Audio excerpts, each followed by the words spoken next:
नमस्कार, मी विशाल परदेशी. या बुलेटिनमध्ये आपलं सगळ्यांचं स्वागत. एक महत्त्वाच्या ब्रेकिंग न्यूजने आपण सुरुवात करूया. ती ब्रेकिंग न्यूज अशी की न्यूज 18 लोकमतच्या बातमीची मुख्यमंत्री फडणवीसांनी गंभीर दखल घेतली आहे. डोंबिवली अनधिकृत इमारत प्रकरणी बिल्डरवर कठोर कारवाई करण्याचं आश्वासन मुख्यमंत्र्यांनी दिलं. त्याचबरोबर ज्यांची फसवणूक झाली आहे त्यांना न्याय देण्याचा प्रयत्न करणार असल्याचंही मुख्यमंत्र्यांनी म्हटलं आहे. तर काही इमारती या सरकारी जागांवर उभ्या असून प्रश्नावर तोडगा काढण्यासाठी सर्वोच्च न्यायालयात जाणार असल्याचं फडणवीसांनी म्हटलं. तर खासदार श्रीकांत शिंदेनेही लोकांना बेघर होऊ देणार नाही असं म्हटलेलं आहे.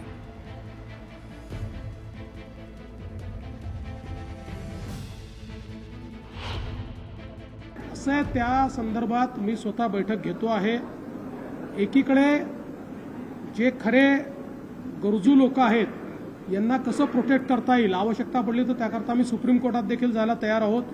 सन्मान्य आमचे जे तिथले आमदार आहेत त्यांनी, आमचे जे आता प्रदेशाचे अध्यक्ष देखील आहेत रवींद्र चव्हाण, यांनी मला ती पूर्ण घटना लक्षात आणून दिलेली आहे. आणि या संदर्भात पोलिसांनाही मी सांगितलेलं आहे की ज्या बिल्डरने हा खोटेपणा केलेला आहे त्यांच्यावर कारवाई करा. कारण आता यातल्या काही इमारती सरकारी जमिनीवर बांधल्या, त्यामुळे आता त्याला कसं काय नियमित करायचं हा प्रश्न आहे. जिथे काही नियम तोडून बांधलेला आहे तिथे आपल्याला नियमाचं प्रशमन करून त्या ठिकाणी मान्यता देता येईल या संदर्भात आम्ही लक्ष घालतो. आणि सामान्य माणसाला आणि जो जेन्युइन आहे, ज्याची खरोखर फसवणूक झाली आहे, त्याला कसं प्रोटेक्ट करता येईल असा आमचा प्रयत्न असेल. मला वाटतं की लोक जे आहेत आता बिल्डरांनी लोकांसाठी बिल्डरांनी घरं बिल्डिंग्स बांधले, लोक बिचारे येऊन तिथे राहिले. आता त्याच्यामध्ये काय मार्ग काढता येईल त्याच्यासाठी आम्ही काम करतोय लोकप्रतिनिधी म्हणून. इतक्या मोठ्या प्रमाणामध्ये लोक जी आहेत ती बेघर झाले, हजारो लोक बेघर होऊन त्यांना वेगळ्या ठिकाणी एवढ्या शॉर्ट नोटीसवरती कसं पोचता येईल तो देखील एक मोठा प्रश्न आहे. पण त्याच्यासाठी कोणावरही अन्याय होणार नाही याच्यासाठी कुठला मधला मार्ग आहे तो जो आहे हा आम्ही काढण्याचा प्रयत्न करू. तर कल्याण डोंबिवली महानगरपालिका हद्दीत 65 इमारतींवर कोर्टाचा आदेशानुसार बुलडोझर चालवला जाणार आहे. उद्यापासून ही तोडक कारवाई सुरू होणार आहे. उच्च न्यायालयाच्या आदेशानंतर पालिकेनं या इमारतींमधील रहिवाशांना घरं खाली करण्याची नोटीस दिली आहे. सुरुवातीला ग्रामपंचायतीवर दबाव आणून अनधिकृत इमारतींची निर्मिती करण्यात आली आणि त्यानंतर घरांच्या सुरक्षेसाठी महारेरा कायदा आणण्यात आला. मात्र हाच कायदा महाघोटाळ्याचा ब्रिज ठरल्याचं समोर आलं आहे. महारेरा आणि पालिकेच्या समन्वयाच्या अभावातून हा घोटाळा झाल्याची माहिती समोर आली आहे. घरांच्या खरेदीसाठी महारेरा पालिकेच्या बोगस स्टॅम्प पेपरचा वापर करण्यात आला आणि त्यानंतर इमारतीची बनावट कागदपत्र महारेरावर अपलोड केल्यानंतर अशा प्रकारे बनावट कागदपत्रांच्या आधारे अवैध इमारतींची नोंदणी केली गेली. अशा प्रकारे हा सर्वात मोठा घोटाळा उघड झाला आणि या प्रकरणी तपास सुरू आहे.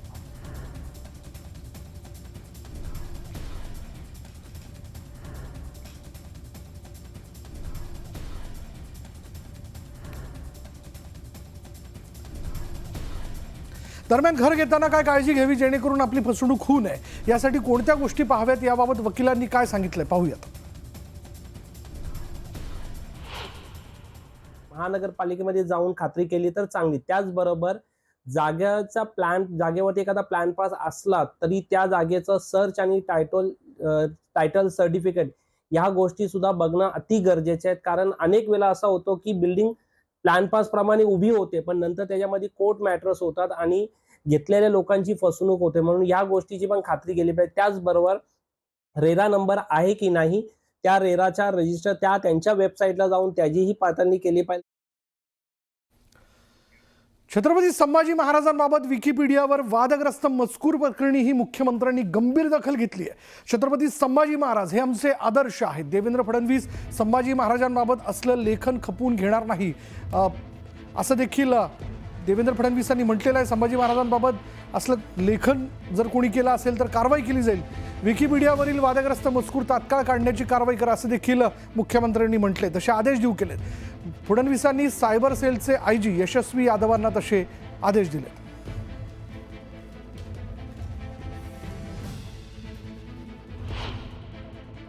विकिपीडियावर छत्रपती संभाजी राजेंच्या बद्दल आक्षेपार्ह लिखाण केलं गेलेलं आहे.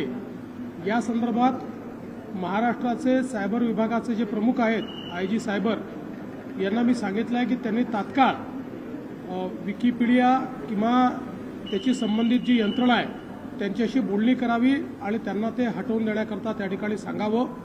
जी काही प्रक्रिया त्याकरता करावी लागते ती प्रक्रिया करावी. पण अशा प्रकारचं आक्षेपार्ह लिखाण हे ओपन सोर्सवर अशा पद्धतीनं राहणं हे अतिशय चुकीचं आहे. त्यामुळे ते तिथनं निघालं पाहिजे. या दृष्टीने सगळी कारवाई करण्याचे आदेश दिलेले आहेत. शंभूराजांची बदनामी गेली अनेक शतकं काही लोक करत आहेत. त्याच पद्धतीनं एक मोठं सर्च इंजिन जे मानलं जातं जगभर विकिपीडियाचं, त्याच्यामध्ये सुद्धा संभाजी महाराजांच्या बद्दल अत्यंत आक्षेपार्ह मजकूर हा सातत्यानं येत आलेला आहे आणि तो त्यांनी ठेवलेला आहे. आणि याबद्दल महाराष्ट्र शासनाचे जे शिवप्रेमी मुख्यमंत्री आहेत, महाराष्ट्र शासनाचे जे शिवप्रेमी उपमुख्यमंत्री दोन्ही महोदय आहेत, यांनी यावर तातडीनं कारवाई करावी. संभाजी महाराज यांच्या बदनामीचा मजकूर तात्काळ हटवावा अशी मागणी इंद्रजित सावंत यांनी केलेली आहे. पुढे पाहूयात. मुख्यमंत्र्यांच्या वैद्यकीय मदत कक्षाच्या धर्तीवर राज्यात उपमुख्यमंत्री सहाय्यक वैद्यकीय कक्षही सुरू करण्यात आला. मंत्रालयाच्या पहिल्या मजल्यावर हा कक्ष सुरू होणार आहे. या कक्षाची जबाबदारी मंगेश चिवटे यांच्याकडे असणार आहे. मंगेश चिवटे हे आरोग्यमंत्री प्रकाश आंबेडकर यांच्याशी संपर्क साधून गरजूंना वैद्यकीय मदत देणार आहेत. मुख्यमंत्री सहाय्यता निधी असताना उपमुख्यमंत्र्यांनी वेगळा वैद्यकीय सहाय्यता कक्ष स्थापन करण्यात त्यांनी केल्यानं राजकीय वर्तुळात चर्चा रंगली आहे. उपमुख्यमंत्री वैद्यकीय मदत कक्ष हा आरोग्य विभागाच्या साथीने मदत करेल, पण या कक्षाच्या माध्यमातून थेट आर्थिक मदत केली जाणार नाही असं मंगेश चिवटे यांनी स्पष्ट केलं. दरम्यान स्वतंत्र वैद्यकीय कक्ष सुरू करणे यात काही गैर नाही असं मुख्यमंत्री देवेंद्र फडणवीस यांनी म्हटलं. तुम्ही काय म्हणाले, कोल्ड वॉर सुरू आहे. अरे तुम्ही तुमचा TRP वाढवायला तुम्ही काही बातम्या देत सुटता, पण आमच्यामध्ये तसं काही नाही आहे. कोल्ड वॉर नाही आहे आणि आम्ही काय महाविकास आघाडी नाही आहे किंवा इंडिया अलायन्स नाही.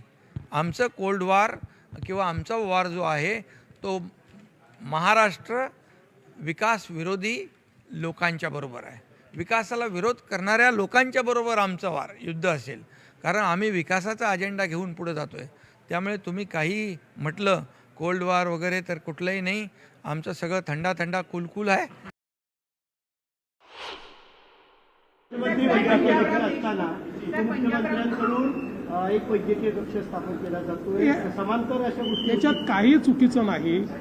मी देखील उपमुख्यमंत्री असताना एक वैद्यकीय कक्ष चालवायचो. वैद्यकीय कक्ष याकरता आपण चालवतो की त्यातनं काही कोऑर्डिनेशन करता आलं पाहिजे. मुख्यमंत्री असेल उपमुख्यमंत्री असेल यांच्याकडे केसेस येत असतात. त्यामुळे उपमुख्यमंत्री यांनी जर वैद्यकीय कक्ष सुरू केला असेल त्यात काही गैर नाही. अशा प्रकारे जेव्हा आव्हान दिलं जातं, हे आव्हान एकेकाळी मुंबईच्या अंडरवर्ल्डमध्ये निर्माण झालं. समांतर सरकार होतं, त्याला मी अंडरवर्ल्ड म्हणायचो.